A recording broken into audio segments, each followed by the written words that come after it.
Coming up on Empower with Tristan Canfor-Dumas. And I had to just come to this moment of honesty to say, I'm getting what I want, but that hole inside that I'm trying to fill is getting deeper every time I try to put something inside of it. Let me tell you something. It's not what you think. Evangelism is not what you think. If you don't have initiative, you're not a leader. Everybody that says there's no such thing as winning and losing in life is a loser. And I tell everybody this, Tristan, that don't play games you're not prepared to win. Hello.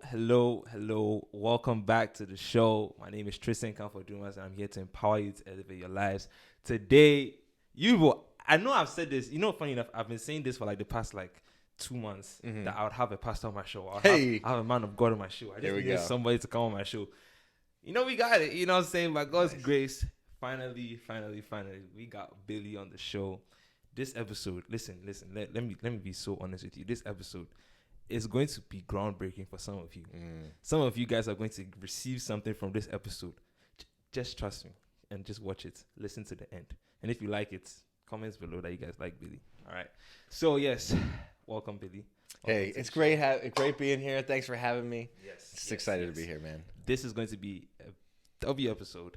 And without further ado, sit back, relax, enjoy. But most importantly, take notes. That's the intro. There we go. Yeah, it's a cool little intro. I like it. A little something. I like it. This has actually been the quickest time I've set up and recorded. This has been so, because normally I'll take my time, I'll get everything, but I was like, nah, this one have to be. Hey man, we're about the business. Yeah, exactly. So Billy, I have a question, right? That I ask all my guests when they come on this show. It's a very simple question, but it do tend to mess them up a little bit. Okay. So the question is, who is Billy? That's a great question. Starting with identity. It's how do we slice it? How do we know who we are? I say for me as a Christian, first and foremost, I'm a son of God. I'm loved by him. I'm cared for by him. I'm a trophy of grace that God has redeemed my life through Christ. And then, typically I go through the other roles I play. I'm a husband. I'm a father. I'm a friend. I'm a minister. I'm a mentor. Man, I love to do active things. I love to challenge myself, stay fit, just do a lot of things that are going to stretch me and grow me, learn a lot. And so I say those are the different aspects at the top line of who I am and what I do. So, okay. That's a very, very good answer. And I think we should just get into the meat of this. You don't got too much time. Let's get to it. Just get straight into it. So walk us through this. For those who don't know, please explain what it is that you do on campus, the role that you're in, the organization, all those things. Fantastic, man. I am a campus minister, which probably adds no clarity to what you think I'm doing, because what does a campus minister do? So I work with a local church here, and basically my mission and goal is to reach students at Drexel and University of Pennsylvania with the gospel, to disciple them and train them up as leaders. So when I meet you, when we're on campus, I want to see, do you have a relationship with God? If you do, then how can I help disciple you into God's calling on your life to expand the kingdom, to grow the kingdom, and then really train you to be a leader? You're at college for so many years, and it's 4 or 5 years if you're at Drexel doing the co-ops. And then how do I help launch you into God's calling on your life to make the biggest kingdom impact, not just for your college years, but really for a lifetime? So that's what I'm here to do. This sounds like a very fulfilling role. It is. It's got its challenges, but it's nothing more rewarding than it. So. Yeah. So my question to you right now is, how did you even get to this point? Because I know a little bit about your story, but I think they want to know about your story. Oh, man. Takes me back. Well, I went to Drexel, studied mechanical engineering, and I was a wrestler here. And so I had a buddy who invited me out to a Bible study, and I was, raised going to church. But God was kind of the one spoiling my fun. I knew what he wanted me to do, and I was going to do about 80% of that. The other 20% is I'm living for me, and I knew it. My prayer was, God, leave me alone on Friday, Saturday night especially. And but this buddy faithfully invited me out to church. He got me involved in a Bible study, and that kind of kept me in the orbit of Christian community and really solid teaching of the scripture, and challenging me to take seriously the words of Jesus, not just the words I liked or agreed with, but who he really is, and really demanding submission in his lordship, that he is God and I must submit to that. And so about halfway through college here at Drexel, when I was a pre-junior, I just, I'd gotten everything I wanted. I was successful on the outside. I'm doing well. I'm a Division I athlete. I got the gear to prove it. Or the gills. I got the gear. I got the girls. I'm partying. I'm loving that life. And when it wasn't working, when I wake up and have my conscience hit me, I would just try more. Let me get some more if it's not working. And that really ended up leaving me emptier. And I had to just come to this moment of honesty to say, I'm getting what I want, but that hole inside that I'm trying to fill is getting deeper every time I try to put something inside of it. And so for me, that was one stream. And then the other stream was just being severely challenged by who is Jesus and am I really living for him? So my buddy at the time said, Billy, listen, you got to call yourself a Christian and act like one, or stop calling yourself a Christian and act however you want to. But you got to get busy living or get busy dying. You got to choose. And that was pretty strong words, but I knew he was right. So those two streams really hit on January 1st, 2012. I woke up after hosting a party and throwing the party, and I was just done. I'm done. And I was honest with myself for the first time and honest with God. God, I'm done doing things my way. I want to do things your way now. And that was I had already believed in Jesus, but it was really about embracing his lordship. Am I going to treat him as God? And so the rest of my life is really defined by that, leading up to that point. I am in no matter what the price. If God wants me to go be a janitor, I'll be a janitor. You could eat off those floors because I've met him. I've known him, and I know the other side, and I have no intention of going back to that. So I was coming up to my senior year really praying, God, what do you want me to do? And I was in an apartment not too far away from here, just off campus. And I would just pray and read my Bible, and I'm just seeking the will of God. God, what do you want me to do with my life? And I would just squint and I would pray and pray and pray. And it's like, all right, if you don't tell me tonight, I'll be back tomorrow, right? And just after about a month and a half of that, I was just reading through the Bible, going through Isaiah chapter 6. I got to this part where God speaks to Isaiah. He says, who will go for me and who will take my message? And Isaiah says, here I am, Lord, send me. And up until this point, I was considering graduate school, going to work as an engineer, law school. If I had known what an MBA was, I probably would have been all over that at the time. But I responded in that moment of just doing my normal devotions. God, well, if you want me to go, I'll go. And it was like God split the ceiling open. And I had this divine encounter. God spoke to me in that moment. I'm like on the floor by myself in my apartment, hoping my roommate doesn't walk in, just weeping my eyes out. And it was like God, through his Holy Spirit, took the hot iron and just seared on my heart, go. And it took me some time to figure out what that meant. I was, going through my senior year and applying for jobs as I was coming up towards graduation. God spoke to me again when I was kind of contemplating what to do. No, I want you to leave your career and go into full-time ministry. And I, just from that context in Isaiah, believed it was to the nations. So I started with a church internship in the fall of 2014 after I graduated, and then ended up going to a missionary school in January 2015. So I guess we're 10-year anniversary. Wow. And I went to that school and then ended up coming back. It was crazy, bro. I was the only American, 40 of us from 17 different countries. There was only 2 of us that were Westerners. Everybody else is from the global South. They're from the East. And it was just the ride of a lifetime. Mm-hmm. Anyway, I was there and thinking like, well, I'm going to go to the nations, going to learn another language, marry a girl from another country. And God spoke to me through Genesis 32:9. He said, God of my father Abraham, God of my father Isaac, Lord, you who said to me, go back to your people and I will make you prosper. And it was not what I wanted to hear. So I came back to Philadelphia kind of dejected. When I told God I would go anywhere and do anything, I had this little line around Philadelphia. I'm not going back to my hometown, right? No way, no going back. So I came back. We already had a pastor here, Pastor Gabe, who you've known. He's fantastic. And we had a desire to really grow this campus ministry. And so campus ministry is what I started, and I've been doing this for about 10 years now. Wow. Like evil. Wow. This is a story. The thing that sticks out to me the most is the fact that you were on one path going to be a mechanical engineer. Yeah. And somehow, some way, you find yourself, was it like maybe a year, 2 years later, in missionary school? Yeah. 6 months later. Oh, wow. 6 months. My fault. I thought 2 years. Pretty fast, yeah. Wow. The change, so drastic. How did you even get to that point where it's like you were able to make such a drastic change that quickly? Yeah. I guess it's, there's another number of ways to slice it, but the reality is I just had met God, or more importantly, God had met me. And the main message was, am I going to live for him? Am I going to do what he says? Or am I going to be strong-willed and proud and fight him?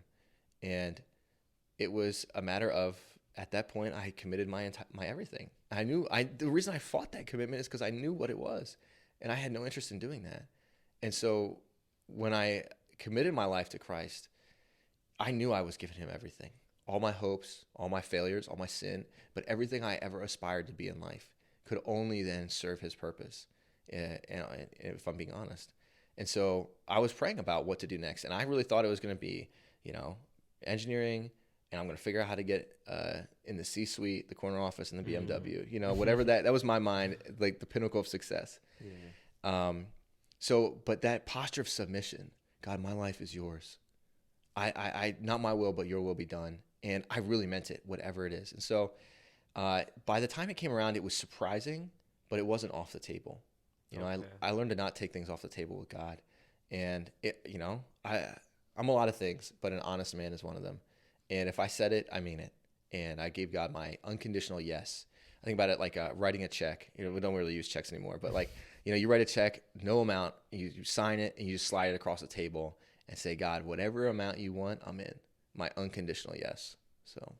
So now what would you say to people who are around my age, who are kind of on the path, kind of not on the path, kind of similar to where you were? What would you say to them? Yeah, depends on where you're at. Mm-hmm. If I had to talk to me, okay, say you're me as a freshman, mm-hmm. I would say, Billy, I'd probably call you son. I'm like, it's just like that loving heart that would come out. Billy, what are you doing with your life? You're not really happy. You're pretending. You're really insecure, even though you're outwardly successful. And deal with your heart. Where's your heart really at for God? I think you got to get the most important things figured out. Who is God? What does he want? How can we relate to him? And what does that mean for your life? And then what are you going to do about it? And I think everything else is gravy. Your major, who you're going to marry, all that stuff is going to fall in line. Your friend groups, you're so obsessed, and I was so obsessed about those things at that stage of my life. But if I can get the most important things figured out, then everything else will fall in line. So I would say get to know God, get to know Jesus, get in the Bible. Even if you're not a Christian, the Bible is the best-selling book of all time. It is, without a doubt, the greatest book ever written. And so just as a matter of intellectual curiosity, you should read the Bible. It's the best-selling book for 2,000 years running, so much so that they don't even put it on the best-selling books list anymore because it's crushing it. It's number one with no close second. They're going to be like, come back and like, it's the Bible again? And then find somebody who you trust, who is living a life that's worthy of Christ, that can disciple you, that can really mentor you. And that's really just, discipleship is just Christian mentorship. And someone that can pour into you, that will love you, that will walk with you through your insecurities, that you can open your heart to, that will believe God's best for you. And it's just something so powerful. And I've seen this so many times in my role, is when I just look at someone, especially a young man, and say, you know what? I believe in you. And I'm going to help you become the man that God has created you to be. So if you can find somebody like that and really submit your life to them and just say, hey, I'm going to follow you as you follow Christ. And as long as it's according to this Bible, we're doing it. So that's not like maybe practical career advice, but that's personal advice that will impact every part of your life. So now going to, let's say, the people who are not able to find that person, like there's no immediate person in their surroundings, what would you say to them? Look harder first. There probably is somebody. Okay. Have you tried a good church?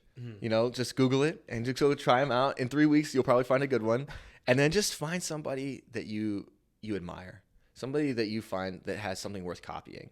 And maybe it's an upperclassman, maybe it's an uncle, maybe it's a cousin, maybe it's a friend, maybe it is a campus minister like myself or a guy leading a Bible study. And you don't make them your dad. They don't have to teach you everything, but just, hey, can you teach me how you do this? Teach me how to do blank. That's how you do mentorship in the first place. When you're in the workforce and you're in a different field, you're not asking them to be this whole life mentor. Hey, can you teach me how you do this specific thing? And then so you have a clear ask for that person. And then if they give you a book to read or assignment to do or something to look up, man, you're on it. Like, I'm showing interest and I'm really invested in this mentorship relationship. Okay. I have another question for you. you spoke about it, about finding who God is and seeking his face. So my question to you is, who is God? Yeah, it's a great question. Well, God goes by many names in the Bible, but he is the one true creator. That behind all of creation stands a personal being who his main characteristic is love, who created this universe as an expression of his love so this universe could know him and share in that love. And that being, that God, has entered into humanity and written himself into story through Jesus.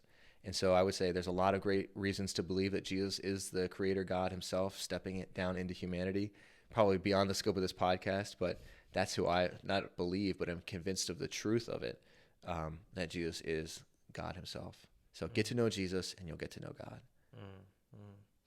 Bro, this is gems, it's wisdom. You guys, I've told you guys this episode is going to be hot and it's straight to the point, not straight.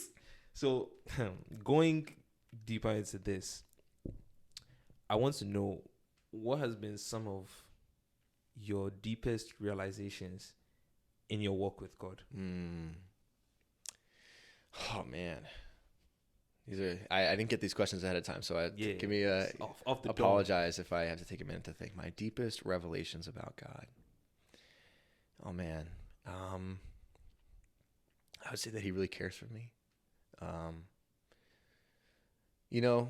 It's hard to trust people, right? It's hard to trust that when you don't see it, that God's way is really better. And I've been on the other side of that. And to know that God's rules or law is not meant to be a burden, but meant to be a description of how to be free. And I think that was huge to say that he loves me and genuinely cares for me. Just that will change your life when you begin to understand that and really take that to heart. I'd say we're actually going to talk about it tonight at our meeting, the revelation of the cross, that care, that tenderness, that love that God expresses for every human being cost him everything.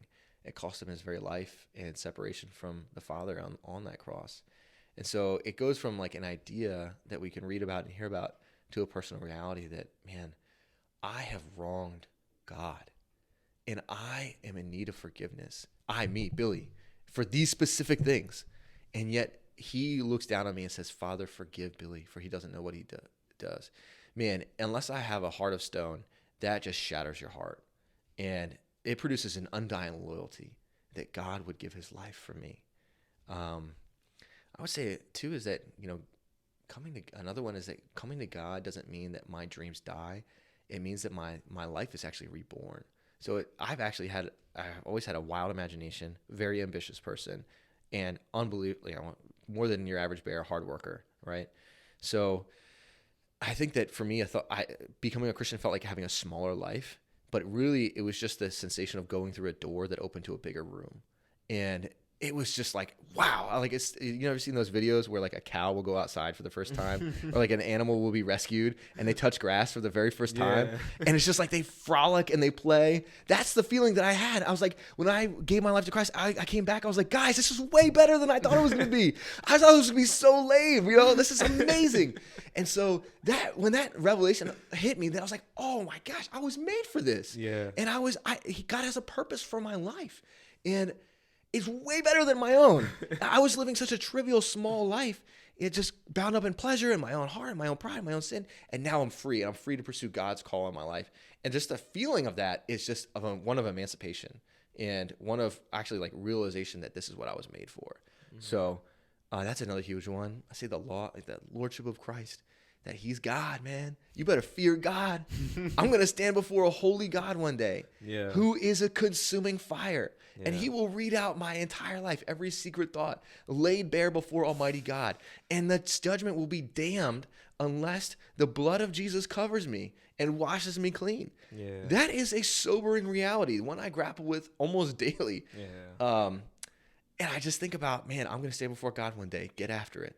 And that really drives me forward. So those are some good ones. And that, another one, so many, is that every person I lay eyes on, God dearly loves.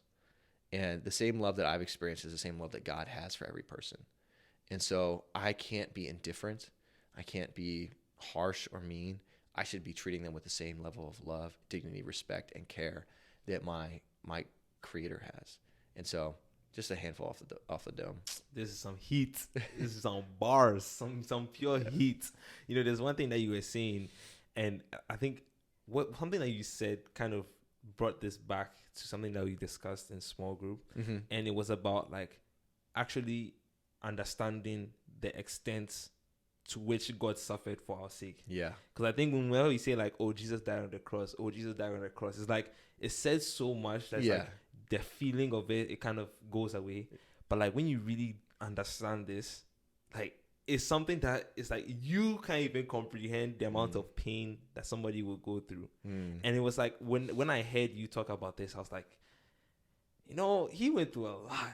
There's a lot of things that God went through for us. Yeah. And we consistently fall short.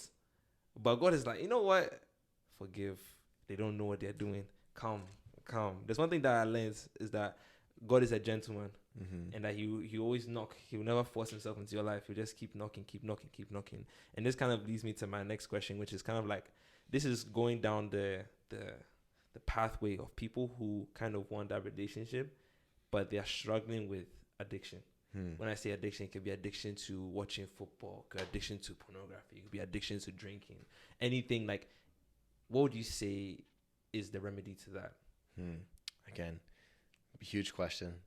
I think that it's important, and I'm not an expert in this field, to say that there is like a vernacular, common way of using the word addiction that is real and is cyclical, that is probably different than a medical form of addiction, like a substance dependency, but it is real in habit nonetheless. So, man, I would say there's so many ways depending on where the individual is at, but the first way is bring it into the light. The light is the best disinfectant. So who are you talking to about this? Have you really, the Bible says, confess your sins one to another that you may be free and that you may be forgiven of your sins. And so there's this act of bringing things into the light. Once you can name your struggle specifically, not, oh, I slipped up or I'm struggling. No, like this thing I choose, and I'm probably going to choose it tonight unless something different happens. Bring it into the light, find accountability, find somebody who loves you and will ask you the hard questions, and then do the work of examining your heart. Most people are medicating for things. They're numbing, and there's some negative experiences in their life or insecurities that they have. So do that work in your heart to figure out why. The way I think about it is ask why until you get to the bottom of the barrel. Hey, I'm addicted to smoking weed all the time. Why? Well, I'm anxious. Why am I anxious? Well, one of the side effects of smoking too much weed is anxiety, right? So there's part of that. But also, hey, actually, when I was young, I got rejected and teased a lot. And, so that makes me socially anxious. Like, people are just going to reject me. And so now I actually don't know how to interact with people healthy. And so you just go down, why? And most of the time, it's some identity thing at the bottom. It's like, well, I see myself as not worthy of love. Boom. Like, once you get to those statements, you're like, that's deep. Right? That's a realization. And so I would say that, and then get the gospel truth in there. Well, hey, you are broken, you are sinful, but God has loved you, and he calls you his son if you will come to him. So I would do that swap the lie for the truth. But what I find really helpful too is the fear of God. I'm going to come back to that. It's a lost art. It's something we don't talk about much, but the fear of God will serve as guardrails. Like, I'm allowed to feel my emotions. I am going to be honest with my emotions, especially with God and my friends. But the fear of God will keep me maybe like a pinball at times, but bouncing in between the boundaries. Like, hey, no matter how bad I feel, I'm just not going to cross this line. That's inappropriate. It's unacceptable. And I'm just not going to do it. And so, easier said than done. But I think that when you do have that real fear of God in your life, it's just going to be different. Yeah. So I'd say, good combination there. Do you know what's so funny? When you said ask yourself why, I don't know if only the real ones would know this, because like I posted this on like probably my second or third video. It was around asking yourself why, and I did that same thing where I said ask yourself why 5 times. Yeah. And at the 5th time you get to like a deeper answer, much deeper. Yeah. And I was like, that's so crazy. So you guys know that what I was saying wasn't just talking. Hey, like he's on to something. Because this is actually true when you ask yourself why, and to me, I never really understood like why I should ask myself those questions until I did.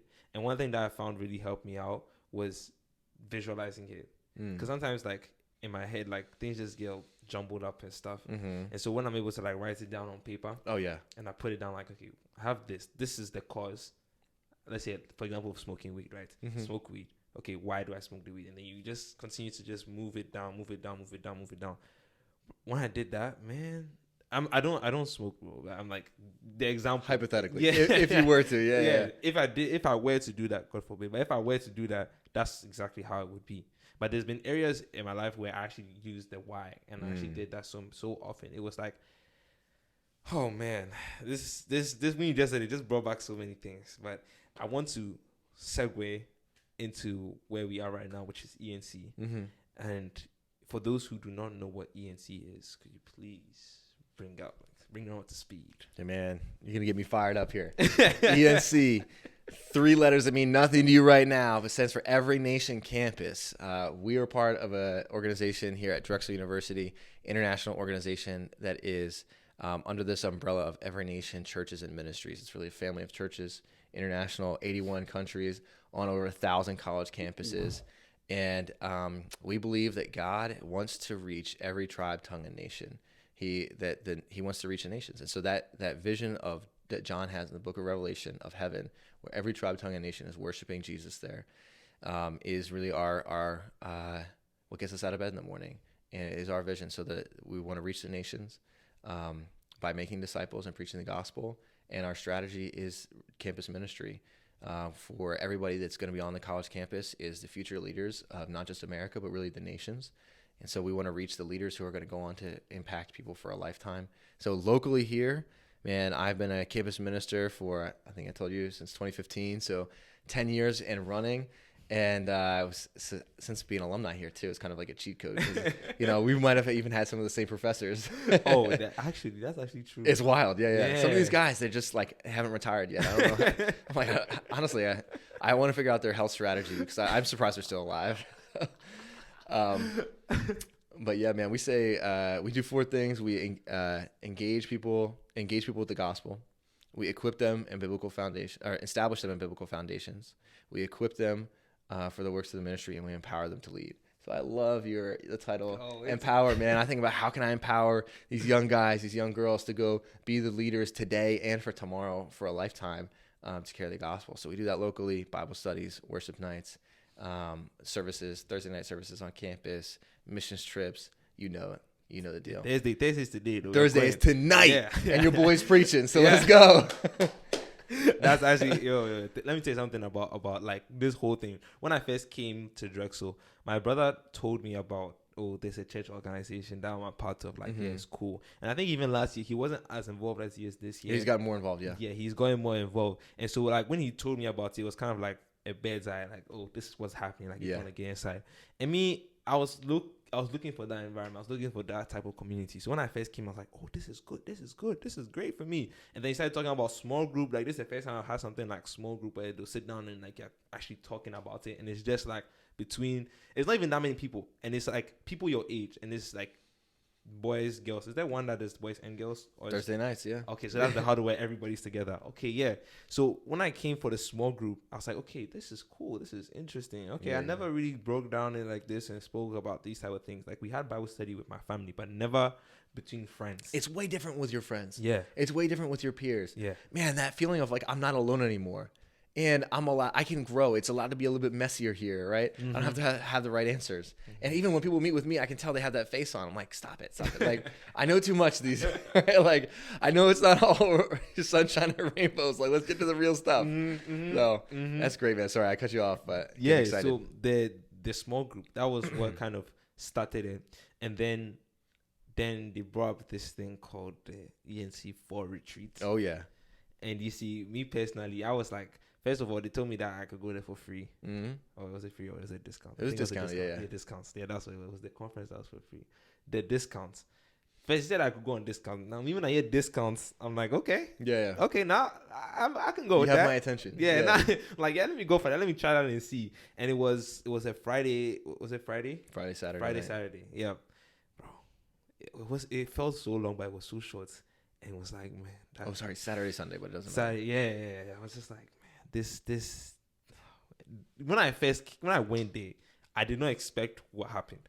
Like, it was like something else was lit in my soul. And it was like, after that point, I think it was towards the end of that, the fall retreat where they mentioned evangelism. And that's when I was like, okay, evangelism. Like me, whenever I heard the word evangelism, I was like, okay, the people who go out and be like, do you know Jesus? Get to know Jesus. They're standing outside like, hey, do you know? And they're running after people. I'm like, okay, I like God, but I don't know if I can do all that. Like, so I was like, okay, this is, okay, let me just try it out and see. Let me just see what's happening. And I decided to let me just try one session for evangelism. And when I went there, let me tell you something. It's not what you think. Evangelism is not what you think. And come to find out, I've been probably doing evangelism without actually knowing I'm evangelizing. Yeah. Like just by simply having a conversation with somebody about God and teaching them about what God is and who God is and what God can be for them. It's like, that's a form of evangelism, right? Yeah. That's what it is. And so when I went for that session and like they broke it down, they used the app, the God test. I was like, man, this is easy. I'm just going to talk to people. I'm just having conversations. I'm like, yo, by the way, you know, God, like he's him, you know? And I was just like, no, okay. I had no idea it was like this. And so now I'm like, okay, now I'm learning all they're all forming together about what I want to do, how I want to do it. I'm just like, yeah, ENC, y'all got me, man. Y'all got me. Now I have to get all my people to also come for these things. So I've definitely enjoyed ENC. If you're thinking of going to any school, check and see if they have an ENC chapter in that school. You know, I think that should factor into your decision, you know. And if your school doesn't have an ENC chapter there, start one. Yeah. There you go. That's exactly what I was going to say. I still use more of that. Because let me tell you something. The ENC conference. Ooh, that conference, man. Something else, huh? Oh, man. I did not just visualize this for me. 3,000, more or less, college students, all on fire for God. Yeah. Where have you seen that before? I've never seen that before. The closest I've been is probably maybe 2,000 people, not college students. Yeah. 2,000 people on fire for God. But these are college students, your age mates. Some of them younger than you, some of them older than you, all on fire for God. Where would you see that? And so, you know, we had the privilege. We just came back actually about a week back from Florida. How was that experience like for you? Man, I've been to a lot of ENC conferences. I say it's probably one of our best ones yet. It was amazing. It was something else. It was great. I didn't preach at one of the sessions, but I got to host it. And it was really awesome seeing thousands of people. You know, it's just like you read about that, you know there's a lot of people out there, but when you're in the room together, it's just powerful. And that's just at the human level, let alone how God is moving in those moments. You know, it really feels like God is raising up a new generation to take the gospel further, to take the gospel to where people have never heard about Jesus before. And so it feels like an honor and a privilege to be a part of that at the leadership level, but I really enjoyed it too. Yeah. It was definitely valid. And so what would you say to somebody who's looking at ENC, be like, okay, low-key, I'm messing with this a little bit. What I got to do? Do I want to sign up? What would you say to them? Yeah, well, I'd say before you make up your mind about ENC, make up your mind about Jesus, right? Hey, it's 2 consonants and a vowel. There's a lot of Christian clubs out here. And if this Christian club isn't about Jesus, it's not a Christian club. We got to just call it what it is. Man, I would say if you want to join us, join us. But my pitch is not about joining us. It's about joining Jesus. Get on board with Jesus. Figure out who he is. Get to know your maker. Find out what he's put you here for. Be cleansed. Be made whole. Be born again, right? And then if you have a local chapter of ENC, jump in there. Man, call me, call Tristan, figure out somebody that you can how to get connected in community. Someone's really going to pour into you and help, squeeze you a little bit to really become the man or woman God's made you to be. So I say, come check it out. And the nice thing is now, Tristan, we got a lot of small groups. So even if someone doesn't vibe with me, they might vibe with you. And maybe someone doesn't vibe with you, they'll vibe with me. And so that's the best part, is that we can find those real relationships where we can connect, not just as like in principle, but like actual friends. Yeah. So. Yep. And I want to go over this one topic before we bring this thing to a close, because you ain't got too much time, right? It's around being a leader, right? You see, I've read a few books on leadership, right? But I've read less books on Christian leadership. And so I want to know if there's a difference between the two and how you define Christian leadership. That's a great question. Well, there's definitely a difference. I think Jesus' words to, is it Peter and John, who are, or James and John maybe, when they're debating who is the best among them, he says, the people of this world use their, I'm going to paraphrase, their power and prestige, and they lord it over you. But it should not be so with you. The greatest among you must be the least, and like the servant of all. And so the essence of Christian leadership that Christ embodies to the maximum is servant leadership. My role here is not to make myself greater. My role here is to lift others up. I see myself as the chief servant. So I'm the one who's going to sit down and pray and plan and prepare. And I'm going to do that not to make my name great, ultimately to glorify God and lift up everybody else around me. So most leadership in the world is going to use power, privilege, prestige to lift themselves up and to kind of close the door behind them. Hey, me and my cronies, me and my friends, me and my family, we're going to get to the top and do everything else to make sure that nobody else can get up here. And Christian leadership is the exact opposite. How can I serve you? How can I use my resources to enrich you today? So that's the essence of it. And then in execution, man, Christian leadership is just solving problems. We find problems in the world and we solve them. Man, if there's poverty, let's start a business here. If there's no education, let's start a school here. If people are lost here, let's do some evangelism here. If people are hurting and broken, let's be a good friend. Let's ask God to heal the broken heart. So let's just find the world's problems and get after it. Just go solve them. So it's okay. So it's being a servant. That's the first one. And then in a practical sense, to just being proactive about situations, about things that you see around you. Yeah. It's just taking initiative, right? Yeah. If you don't have initiative, you're not a leader. Yeah. Right? Yeah. The leader is the first person to act. Yeah. Everybody else by default has to catch up to that person. Yeah. And so just because you're the leader doesn't mean you're good at it. You could just be the loudmouth with no filter, right? But a lot of times you see this in class. The class clown is the leader. Yeah. Right? Yeah. But they're not always the smartest guy. So you got to be careful. So where's this guy going, and do I want to go there? Yeah. That is right. That is right. When you were saying this, I don't know why this question keeps coming into my head, but no, I just have to ask this question. What does success mean to you? Oh man, that's a good one too.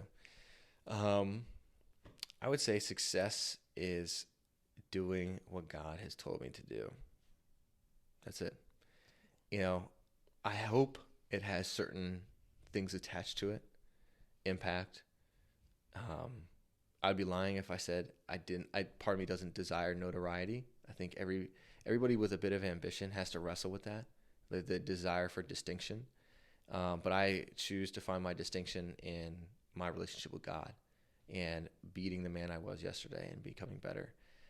Not just in earthly accolades, right? Paul says that if I was looking for the praise of man, I would no longer be a servant of Christ. So. But everybody with a little bit of ambition, which you might know one or a couple people like that, has to wrestle with that. So success is using my life to glorify God in ways that are obedient to him, which is super uninspiring, but true. So let's be a little bit more inspiring, because we got to turn it up. We got to be empowered, right? We got to go live. I would say success is God has placed gold inside of every one of you. God does. I have this conviction. I'm a huge competitive to 10. So I like to think in terms of winners and losers, right? Everybody that says there's no such thing as winning and losing in life is a loser, right? Let's just be ridiculous for a minute, okay? So winning in life is about using what God has given you to the maximum. So he's put gold, he's put talents, he's put treasures. The greatest thing about your shoes is you're exploring. You're in total exploration phase. The next probably 5 to 10 years of your life is going to be the majority of exploring. So you need exposure. You need a safety net to fail safely. You got to take big risks, because how much money do you have in your bank? Probably less than you will in 10 years. So if you lose everything now, you haven't lost that much, right? Most people, it's like, I got a couple grand and debt, right? So, don't be an idiot, but now's the time to take risks. So take those big risks, figure out what you're here to do, figure out the impact that God's called you to make, and just go full send on life. So many people are out here just playing easy. They're playing in comfort. They put the game in easy mode and they like crushing everybody. It's like, stop it, man. Find big things to do. Find big problems. Find places that nobody wants to go, especially to the young men out there. Find the road that nobody wants to go down. Find the place, the big thing that nobody wants to do. And I want to know where the men are at that says, I want the job nobody else wants. I want to solve the problem that nobody else thinks that can be done. And so that to me is success in life. That's a life of adventure. That's a life of joy. That's a life that's poured out in self-sacrifice. It's a life of deep love and a ton of heart.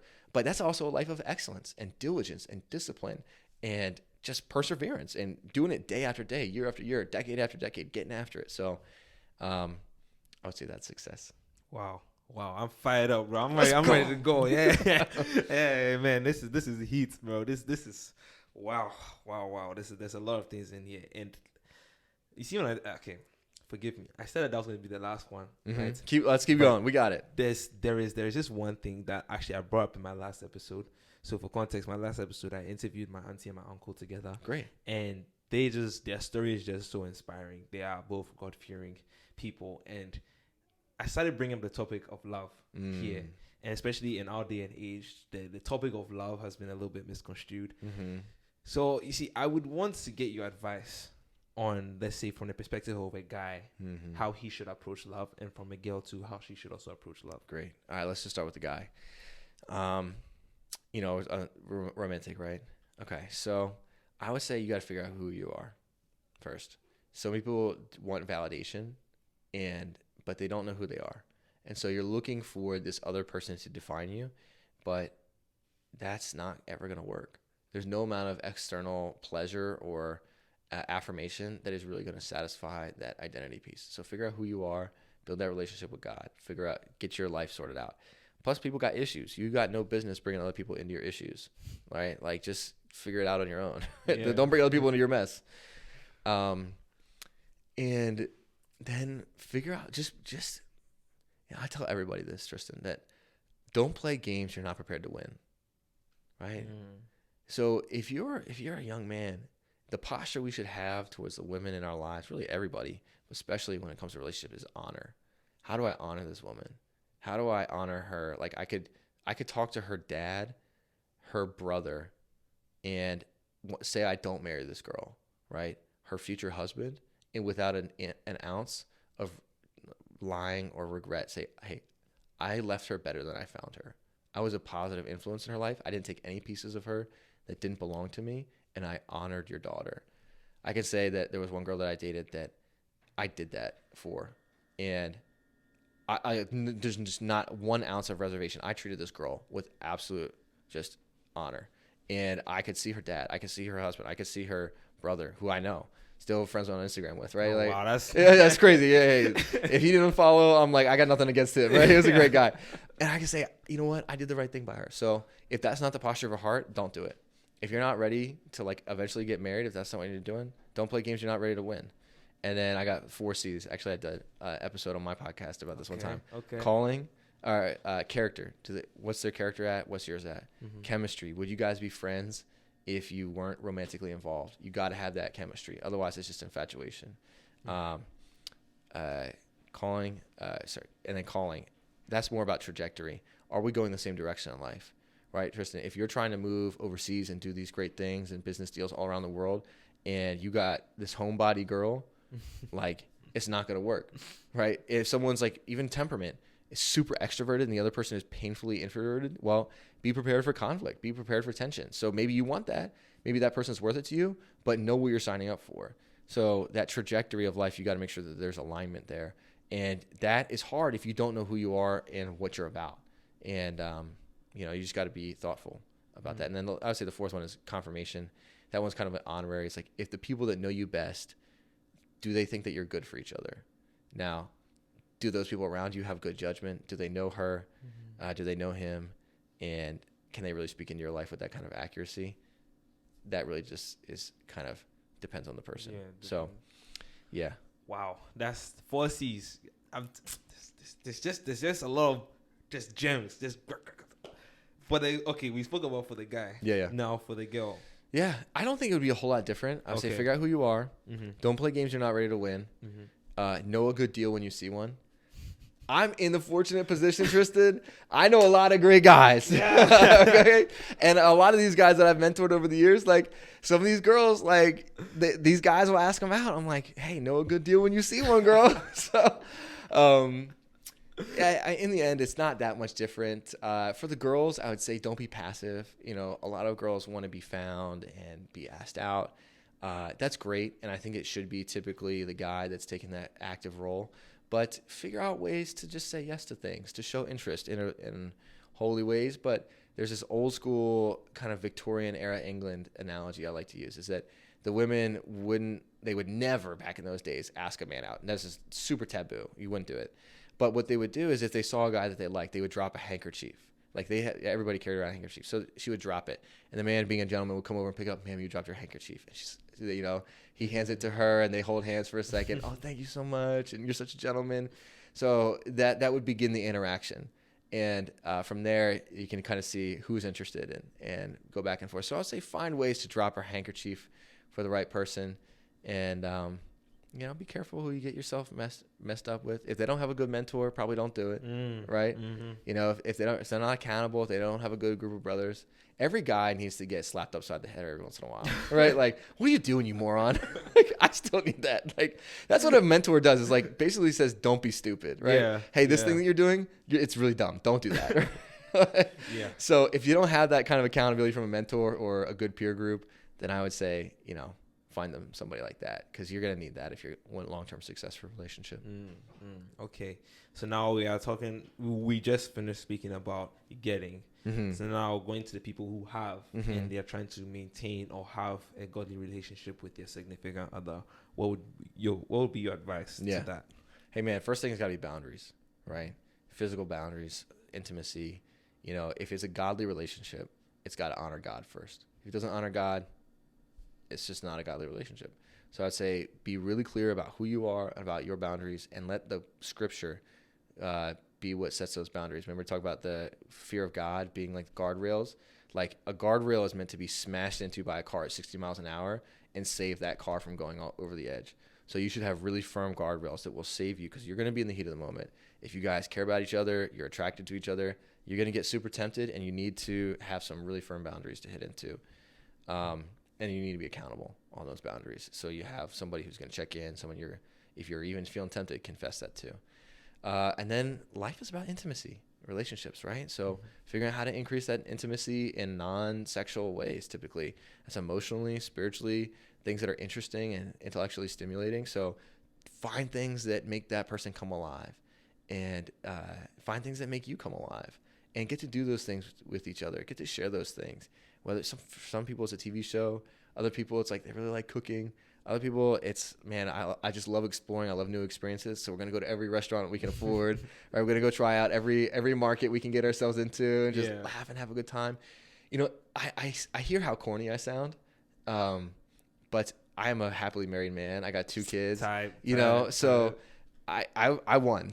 Yep, so, you know, like I'm, everybody else is in the position of getting to want to get where I'm at. Yeah. So, and I've also been in the position of like advising a lot of people and seeing what relationships work and what relationships fail. Mm-hmm. So, these things are not trivial, and it's the substance of a relationship, not just the appearance of it, that we're aiming for. The substance of real connection, of real intimacy, of someone you can build a life with.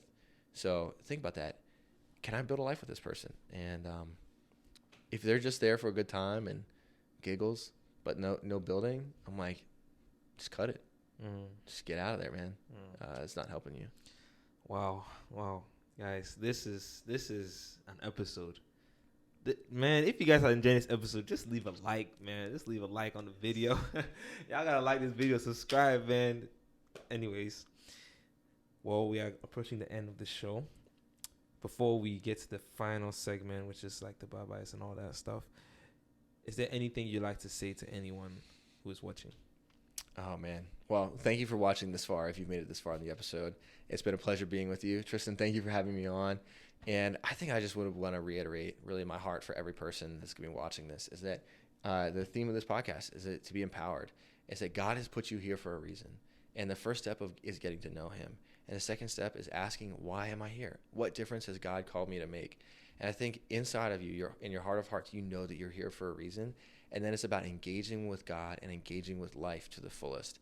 The life you want is not on the side of comfort. You've got to take risk. You've got to step out. You've got to open up your heart to people. You've got to be vulnerable. You've got to try after you fail. You've got to try after you be rejected. And so to live an empowered life is really going to be a difficult one, but a super rewarding one. So with that, I would say find God and find who you are in him and what he's put you on the planet to do. And that is going to be a super empowering life. Wow. Man, okay, let's just get into the... Okay, so... like the video. I don't even know. Just like the video. Just like the video, bro. Okay, so I have this tradition on my channel, right, where the previous guest is going to ask a question to the next guest. Okay. And the next guest will ask a question to the next guest. Yeah. And so our previous guests, as I said before, were a couple. So they got 2 questions. Great. So you got 2 questions to answer Okay. right now. And then you also have to ask a question to the next guest. Yeah.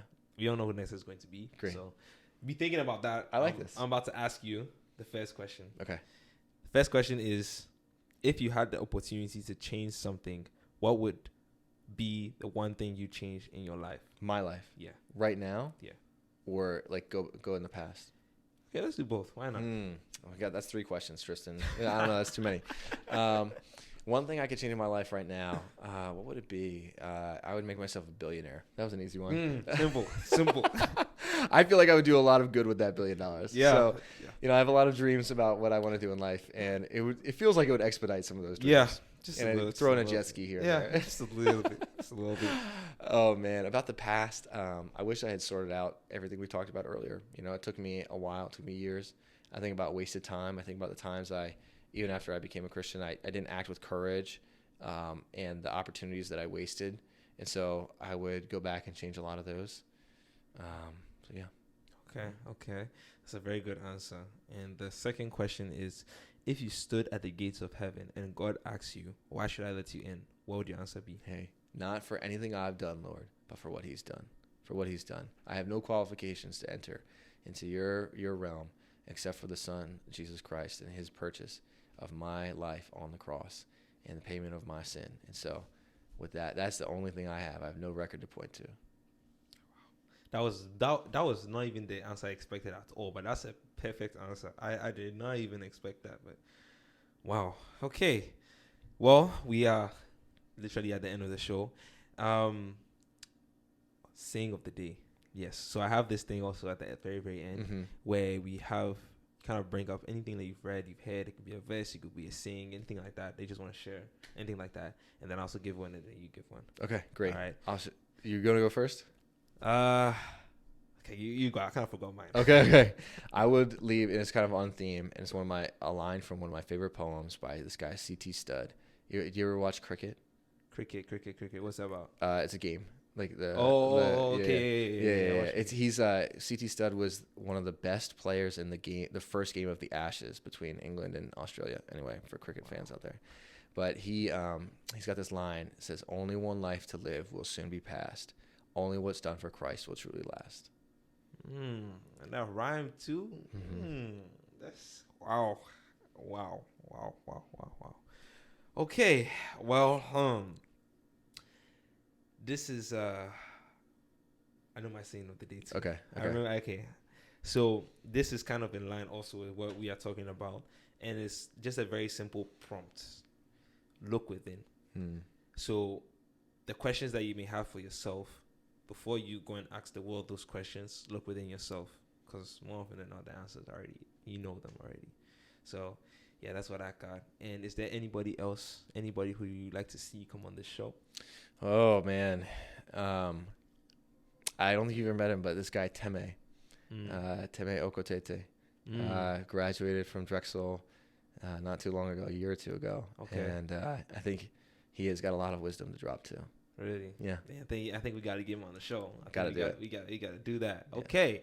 All right. Well, Billy, thank you so much for coming on this show. It has been a pleasure. It's been such an episode. I had no idea where this conversation would go. Me neither. I was just like, we would just freeball, just go on. Like, it's great. It's just beautiful, amazing, guys. If you guys have enjoyed this episode, Billy, where do they find you if they want to get in contact with you? Hey man, on Instagram at WB56. It's not very. It was my Drexel ID. I haven't gone very far in life. I haven't done anything super creative, so that's the best thing to do it until maybe I change it after this. I'm so embarrassed, but it still is. Okay, so the Instagram you can. Oh man, okay, so you can get you on Instagram, right? And then if people want to get plugged into ENC, where do they go? What channels do they follow? Man, at ENC Philly, encphilly.org. Super easy to find. All right, great. And if you're messing with your boy, just follow me on the gram. We'll be posting behind the scenes for every podcast, every episode that we do. So yeah, just follow your boy, and also on TikTok as well. We're going crazy on that too. And yeah, man, without further ado, I believe in you. We believe in you. Go and make the world a better place. And don't just live life, but thrive. That's it. We done with the podcast. That was great, man.